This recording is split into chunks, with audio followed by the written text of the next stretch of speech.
Welcome to Sports Geek, the podcast built for sports digital and sports business professionals. And now, here's your host who is excited to bring insights from top sports industry professionals, Sean Callanan.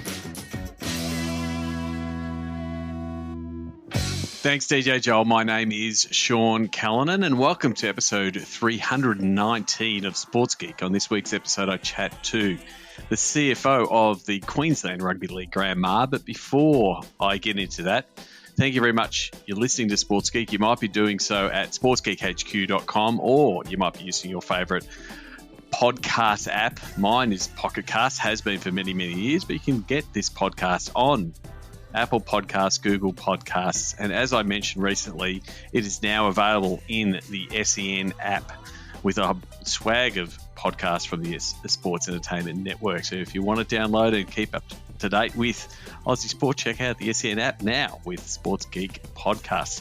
As always, you can contact me via email, sean@sportsgeekhq.com, or at Sean Callanan on most platforms. Before I get into my chat with Graham, I just want to say I've got a little bit jet lagged, but I've just come back from Las Vegas and Phoenix, and I'm really loving traveling again. I don't mind getting on that plane for many, many hours. So if you are looking for a speaker for your conference, potentially you might want a workshop run or a panel facilitated, or maybe a deep dive interview with a guest, please reach out. I'd love to talk and speak at your conference. I'm looking forward to announcing some speaking engagements and some conferences that I will be attending soon. But if your conference is looking for someone that can bring a bit of flair, talk about sports, technology, the future of sport, where it's fitting, digital marketing, all of those things, that's all in the wheelhouse of Sports Geek. Send me an email, sean@sportsgeekhq.com. I'd love to chat. But now let's get into my chat with the CFO of Queensland Rugby League, Maher.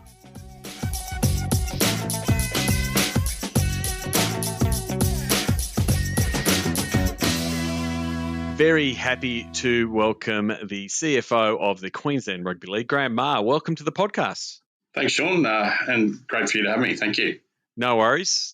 We are working more and more in the video space, so if you are watching the video, I'm actually wearing the maroon T-shirt today, especially for you. Good to see. For you, Graham. As I normally start most podcast chats, how did you find your way working in the world of sport?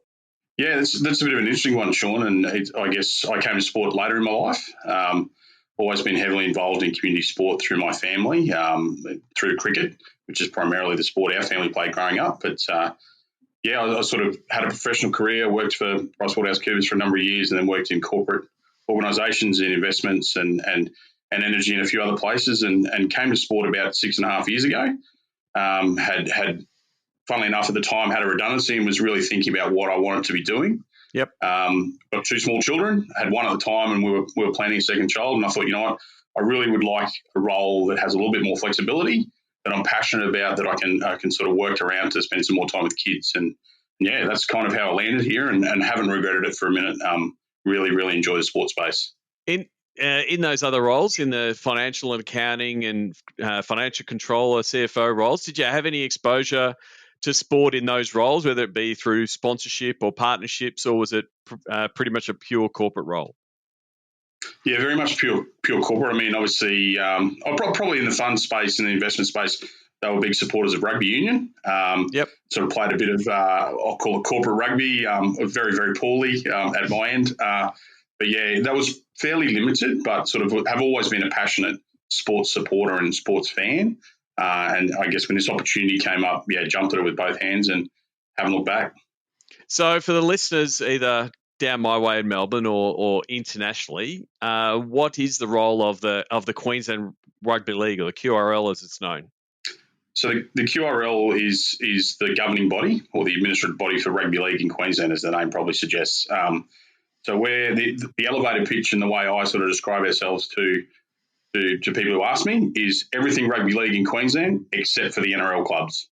Yep. So we look after grassroots, we look at pathway competitions and statewide competitions on the way for aspirational athletes to the NRL and NRLW. And that's really the role, so we're there to support clubs in their governance structures, in the way they administer the game, trying to make it easier for volunteers to engage, look at recruiting match officials, develop talent for both our male and female Maroons. So a pretty broad remit. But yeah, it's, the way I look at it is all things rugby league other than the NRL clubs in Queensland. And so, I mean, talking about, player development, pathways, participation, which is both a big piece from a talent on the field, but it's also, I've had conversations with Dino Di talking about, the importance of getting kids involved, and it makes them lifelong fans. It's a really key part. And does that go all the way? We talk about state of origin being the pinnacle of Australian sport, where Queensland take on New South Wales. How do you work with the NRL on that feature event? Yeah, so we work pretty closely with the NRL. I mean, they're the governing body for the game in Australia, and the listeners who might not be aware, that they have a number of members, of which we're one, and all the NRL clubs are one, and as is New South Wales Rugby League. But working very closely with them. I mean, primarily a lot of their game development or participation work is in the school space. So we work closely with them to try and, I guess, encourage kids to come from school participation across to club participation, which we look after. Happily, my son came home from his local school yesterday down the road with a League Stars pamphlet, wanting to sign up for a participation program. So whilst that might be his first taste of rugby league, I don't know that his mother's going to let him play contact sport. We'll see how we go with that. And so, again, coming from the corporate world and the finances there and P&Ls and all the like, how's the sports financials, and how is sport different to your previous roles in the corporate world? How is it different from a financials point of view? Yeah, so I think it's very much having your stakeholder top of mind. And if you think who those different stakeholders are in those different types of organisations, that's a real focus. So in the corporate world, your shareholders are your stakeholders primarily, your community in terms of product and quality, but really you are there to make money. If I put that in the space of what we are, which is a not-for-profit state sporting organisation, our stakeholders are our community. It's very much about participants. It's very much about members first. We're not there to make money. That doesn't mean you can't make it. That's been one of the real key focuses for me over the last sort of half dozen years or so that I've been involved. Doesn't mean you can't make money, but you have to be very conscious of what your primary purpose is. It's an interesting one because a lot of sports, especially in Australia, whether they be state orgs or even clubs, do have that non-for-profit tag, which has its tax benefits and those kind of things. Do you think sometimes that tag stifles innovation and looking to make money or looking to commercialise, because it's people take it quite literally? Oh, we're not for profit, so we shouldn't be looking for profit. You sort of said there you were looking for commercialisation. Yeah, I think that might have been true historically, Sean. But it is changing. I think that certainly in my time in limited time in sport, and there's probably plenty of listeners out there been in sport way longer than I have. We've seen a progression now of people really focused on the revenue driving aspects of sport and going, well, okay, if we can commercialise our assets, what does that enable us to do? What are we investing back in? So there's very much a focus now on growing revenues, growing returns, and then judiciously using them to support your stakeholder base. And if that means that you're also growing your balance sheet and you've got the opportunity to invest in other types of assets, which give you certainty of long-term revenue streams and returns, well, that's a good thing too. And so what does the business of the QRL look like? What are your, I guess, main areas of focus, and looking at, where those revenues are and what you're trying to focus on right now?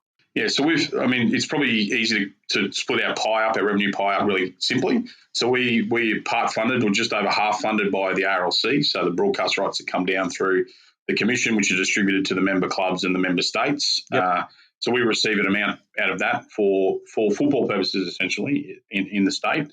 And that supports community footy, it supports state cup level footy, it supports our origin programs, pathway development, all of those things.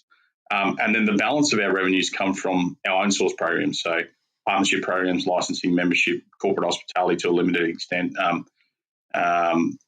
We've got a broadcast and digital platform, Q Plus TV. That's been a real focus for us over the last couple of years, and that's really about setting up an avenue that people can subscribe for a very small amount to watch any game of football across the state at very different levels. So it's really quite a broad commercial remit now, and we're pushing ahead pretty quickly to try and continue to grow that and be a little less efficient on the RLC, but also at the same time understand that that their funding and what we deliver in the football space is vital to what we do.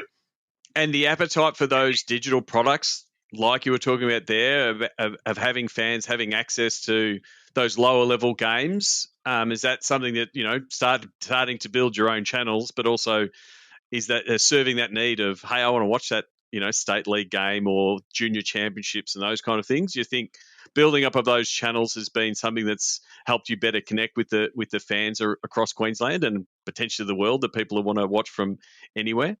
Yeah, absolutely. I mean, it's we've now got the capacity to live stream what I'll call our junior rep comps, as under 16, under 18, and under 19 girls representative competitions across the state.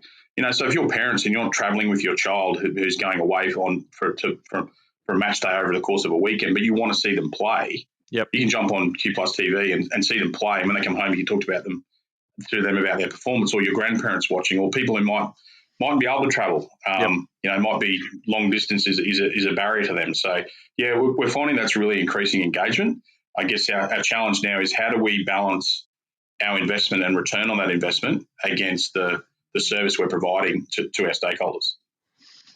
You brought up something that was on my list, and when talking to a finance guy, you always hear return on investment, and you brought it up, not me. But what are the things? Because you're in the game of the greater good, to grow the game, to engage more people. Sometimes that ROI formula or is harder to quantify. Like, you're a numbers guy. Like, how do you start looking at, well, we're making this investment in digital, or we're making this investment in a specific tournament in a region?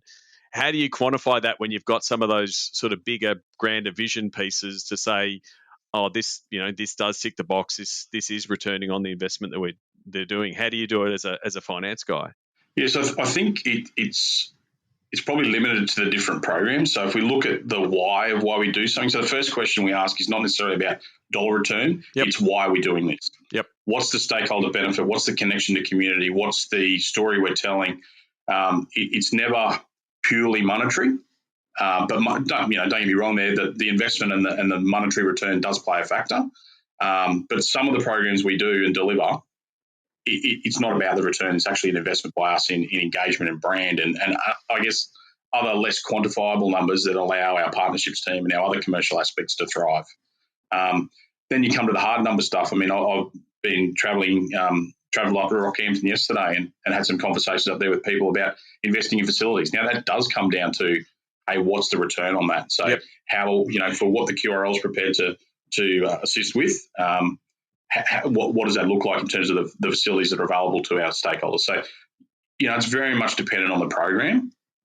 And then when you're looking at that facility piece, and, every sport, that I talk to, want more fields, want better facilities for all players, men's and women's, those kind of things. That's not something you can go at it you're alone. In some cases you can, but like the stakeholder management and bringing in government, whether it be local or state or federal, how much of that has been in, under your remit for the last 6 years to both work on those partnerships, but then, make those pitches, and again, making that ROI statement to a local government to say why you need more fields or more facilities to get more kids involved.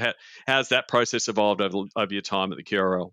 Yeah, so I think, and I'll probably talk about it in two periods of time, sort of over the first 5 years of my tenure here, we had a state strategy around infrastructure, but it probably wasn't public facing, and I think the organisation and some of our stakeholders were very successful with individual projects that came up that were driven by a local member or a local council or a state department.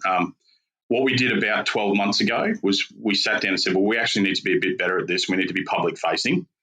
With what we're about in that facility space. So we formed up a working group. We're working closely with an organisation in Melbourne who your listeners might be familiar with Gemba.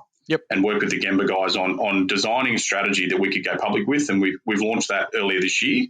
And that's what we're finding now is that strategy, which is really I guess we're putting a stake in the ground about what we're about in terms of facilities development, is, we're finding people are now coming to us with the conversation. So Yep. Strategy was really clear on working with stakeholders. It's about working with local councils, clubs, leagues, schools, government departments. So it's very much then about getting everyone in the room and saying, well, what are we looking for? What are the outcomes we're looking for? And that's really the engagement piece, having the conversations, the partnership piece, and everyone being open. So I think having a clearly defined strategy in that space allows you to do that, because then people know what your drivers are. They're not getting surprised by people walking and saying, well, that doesn't work, and they've got a completely different vision for something. Yeah, because there's a real piece around participation. To say, one, you can't just keep saying, here's how many people are playing my sport. It's like, well, here's how we can, how they can benefit the community, or these are the benefits that we're providing, to the greater, the health of the state, because we're getting more people playing sport. But if you don't have the plan that says, here's how we're going to grow it and here's the facilities in it, it does make it pretty tough. One thing I would say on that is it's also understanding as a sport that it's not just about your sport. So what we're finding now is really we're opening the doors to other sports to work with us. Yep. And that, funnily enough, is now obviously working heavily with the state and with local councils who are saying, well, actually, we don't have the funding available to go and give every sport their own facility. Yep. So where does it work to put groups together to work out of one site? It's that partnership model and being really open about that. Yeah, I mean, there's so many, MPVs, multi-purpose facilities that obviously it brings in multiple sports. And from a government point of view, they get to tick more boxes and have more people lobbying around it. So it does make perfect sense. From a finance point of view, a lot of times I'm working with digital departments or ticketing departments or marketing departments that are, got big ideas or crying out for different resources, and they're looking at their budgets. What's your advice in pitching for more budget? In the world of sport, saying, hey, I need another videographer, or I really want to run this campaign. Are there some tricks of the trade or some techniques that you should do when you're pitching to the CFO for more money? Yes, I think it's an interesting one. I mean, a lot of people think the CFO is the arbiter of budget. Yeah. And in some respects, you have input, but at the end of the day, I think the broader leadership team and the board really agree on the way the business is headed and where they're prepared to invest. But certainly having a clear view on the why of that resource, and whether that's funds for programs or funds for a particular person or for funds for a particular external consultant or supplier or arrangement, it's really clearly articulating, why am I doing this? What are we getting out of it? What's the return we're getting out of it, whether that's monetary or otherwise? Yep. And being able to articulate that really quickly, not waffling around and not just throwing a line item in and not being able to explain it when someone asks a question. And certainly sitting down and thinking of the types of questions you're going to get as you make that pitch. I've found here, over 6 years that certainly the team here now know that they're going to get questions asked. Yep. And they also know that those questions come from a place of, hey, we want to optimize this for everybody. It's not about challenging you and holding just you to account. It's actually saying, hey, can you tell us the why of why you need this funding? Because then we can actually understand across the whole business and across the whole budget where we need to prioritize. Yeah, definitely. We use a technique called the Sports Geek pitch. How what we do is, in fact, and it helps you ideate the different ways of pitching that. How, and you present the problem. Well, what we do is, here's what we're going to do, and in fact is, we've got some credibility in the space. And then the other piece, I think, when explaining, complex topics of a different, to C-level, is explaining why. If I use the example of a videographer, this is what we'll be able to do with the videographer, and this means this for these platforms, which means we'll go down and get the growth on these platforms. And so it's getting them understanding that. And then the other piece is that commercialization piece to go, well, if we do this, we'll have a bigger audience, or we'll have more assets, and we'll be able to pass them on. Having a commercial focus. I'm one, that's what Digital Dollars is, to, hey, make sure people know, hey, if we build this, there's opportunities to commercialize down the track. But it is good advice. And even doing that, the practice pitching and being ready to take on those questions is really good advice from a budgeting time point of view.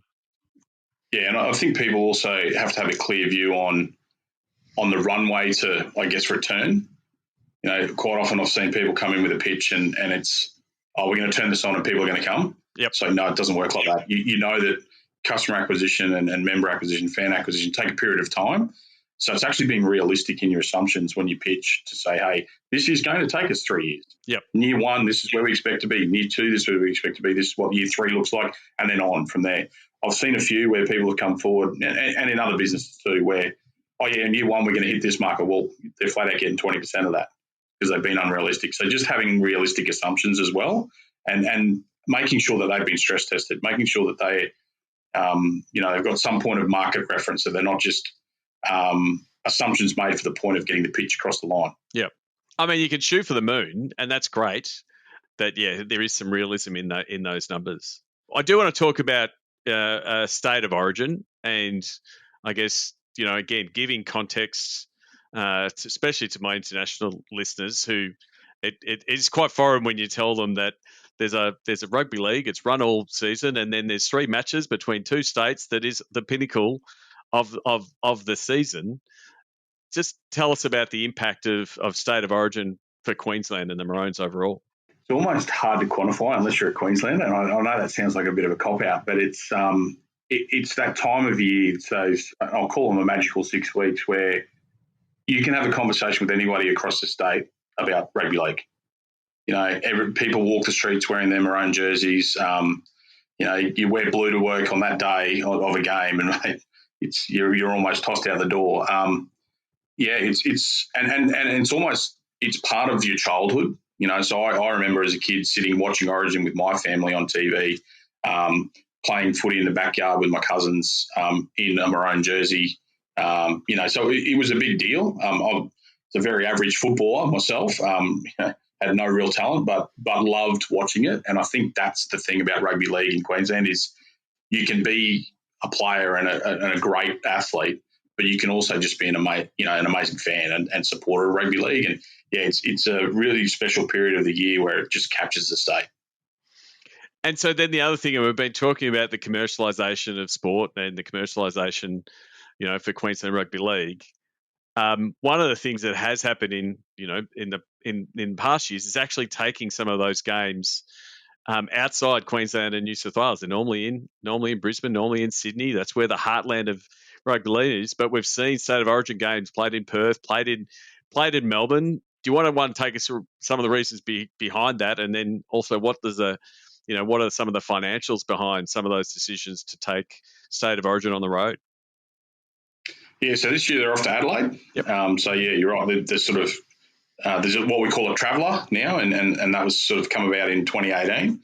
I think it's probably also important to understand the relationship between the RLC and the individual states. So whilst Origin is a state team and state IP, what we've been able to do is leverage certainty of funding to the state bodies off of allowing the RLC to commercialise the rights. So the actual location of the games now is an RLC decision. Yep. Understanding, of course, that one will be in Brisbane and one will be in Sydney, but the third game is really an opportunity to grow the game from all aspects. So fan base, participation base, financial base, and I think there's been some great. Well, I don't know that we want to go to Perth again, having gone there twice and been spanked both times, but that's nothing against Perth listeners, by the way. But going to Melbourne, going to Adelaide, going to New Zealand, if that was to where it's to go, going overseas, if that was to where it's to go, I think they're good things for the game generally, and that ultimately underpins broadcast rights and other rights, commercial rights and revenues that allow for the growth of the game at both a state level and at a national level. So, I think it's a good initiative. Would we love 2 games in Queensland? Of course we would. But I know that whether we've got 1 game or 2, it's always full. I think one thing that speaks to the passion of Queensland rugby league fans, Sean, is that it doesn't matter whether game 3 is a dead rubber at Suncorp Stadium, it'll still be full. I don't know that you can say that about our southern cousins. No disrespect to New South Wales either there.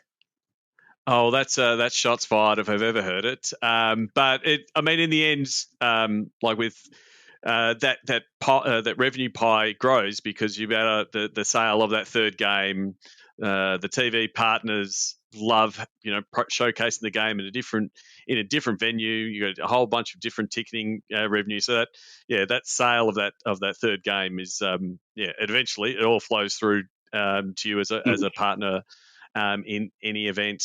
Really appreciate you taking the time, and like I said, I will share some of the clips and some of the pageantry around State of Origin in the show notes. But for my international listeners, if you look up Queensland Maroons highlight reels, you'll see like the pinnacle of the sport and some of the huge battles that have happened over the years.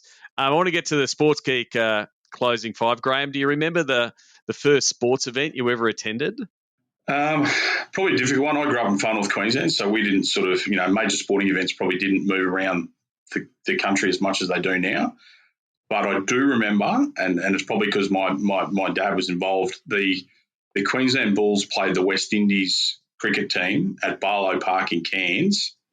I'm going to say at some point in the late 80s, early 90s. Okay. And my brother and I, my brother is 2 years younger than myself, we actually got to help out.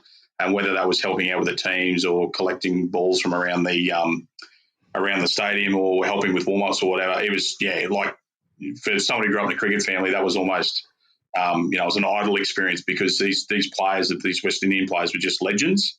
And obviously the Bulls players, we looked up to them as well. So it was, that was pretty special. Who are some of the players who were playing in those games?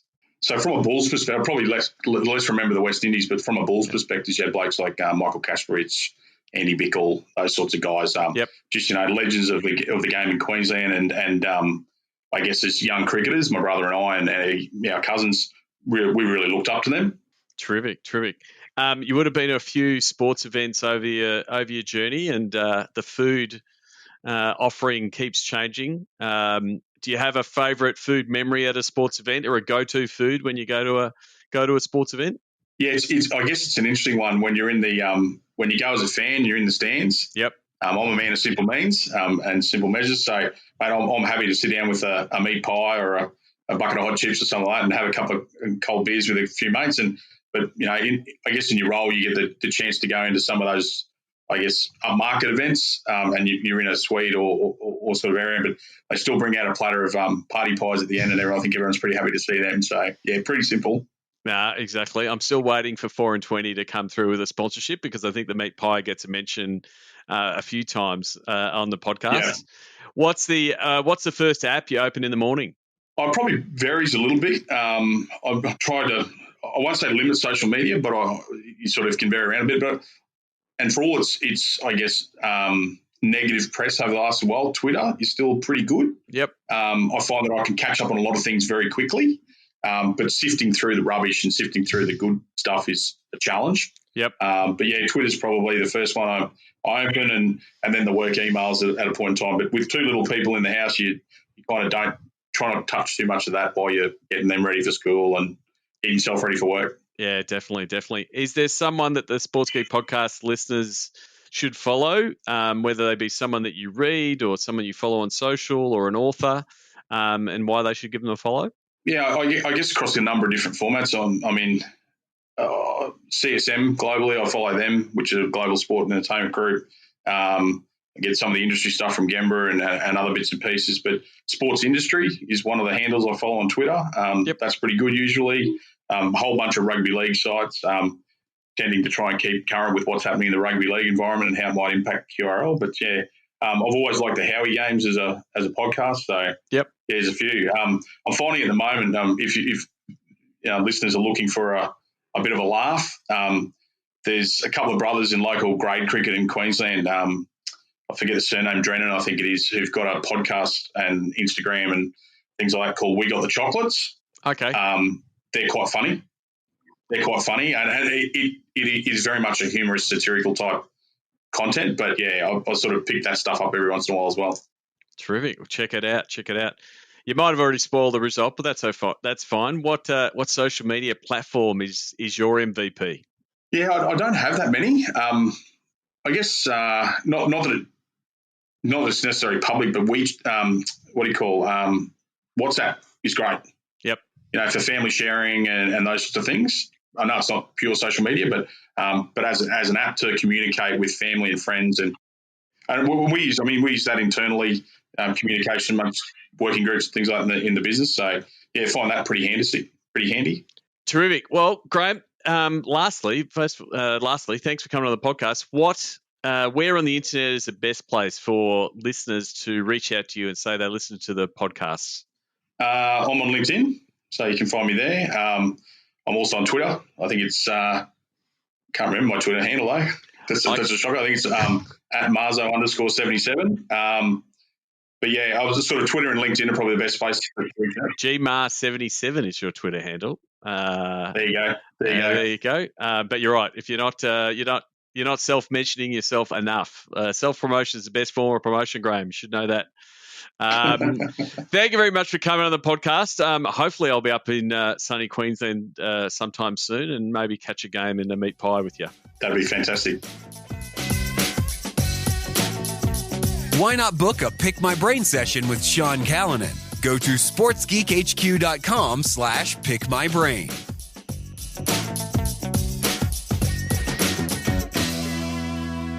Thanks again to Graham Maher at GMaher, MAHER77 on Twitter. You can send him a tweet or connect with Graham Maher on LinkedIn. MAHER.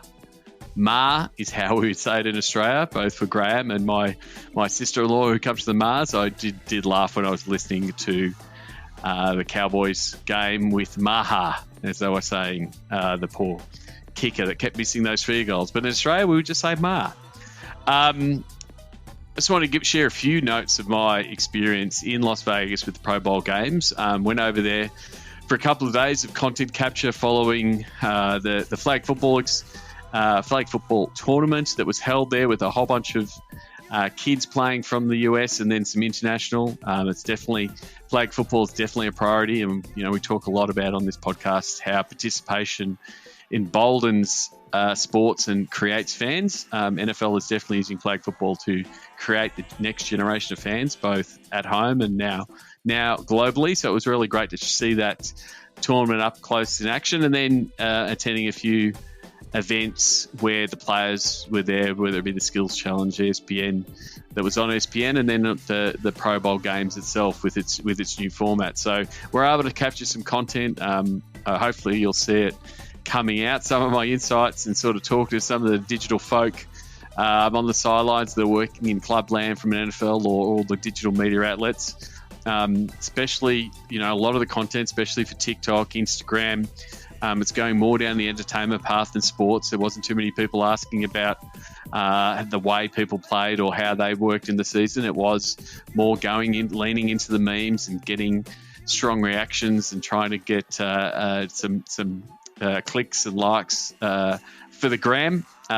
So like that one definitely worked. And then also props and small children are what you need to get the attention of an NFL player these days. I was lucky enough to have a silly Australian hat that has the traditional corks dangling from it to keep the flies away. And it attracted George Kittle to come over and say, hello, I want to talk to the dude in the cool hat. And as I'm a Boy Scout and always prepared, I had a second one. And I said, do you want a hat, George? He said, yes, I'd love one. And so he got a hat, and then he went out to practice wearing the hat. And that's the shot we wanted. We got the shot of him running around in a traditional floppy hat from Australia with a big Australia stamp on the front. So again, silly props get attention. One thing that does get attention, it is a bit of a trend, is small children interviewing large people. Large people meaning adults. So I saw the NFL activate that a few times with some very cute, very smart kids interviewing players. So again, it's a trend. We're seeing more and more people doing it. I'm an advocate of Steal with Pride. I expect more and more people to do it. It might die off at some point, but as kids, you know what? They're still going to be cute and they're going to say the darndest things. So there's still option ahead. So as I said earlier, There's more travel ahead, more travel plans, some announcements coming soon. If you'd like me to be in your part of the world, let's figure out how to make it happen. I'd love to visit you. Until next episode, my name is Sean Callanan, and you've been listening to Sports Geek. Don't miss out on the latest news and updates from the sports industry. Sign up for the Sports Geek News email newsletter today and stay informed on the latest trends, insights, and analysis from the world of sports. Sign up at sportsgeekhq.com. Want to help drive more revenue from your digital efforts? Book a time for a call. Go to sportsgeekhq.com/phone call. For more resources, go to sportsgeekhq.com.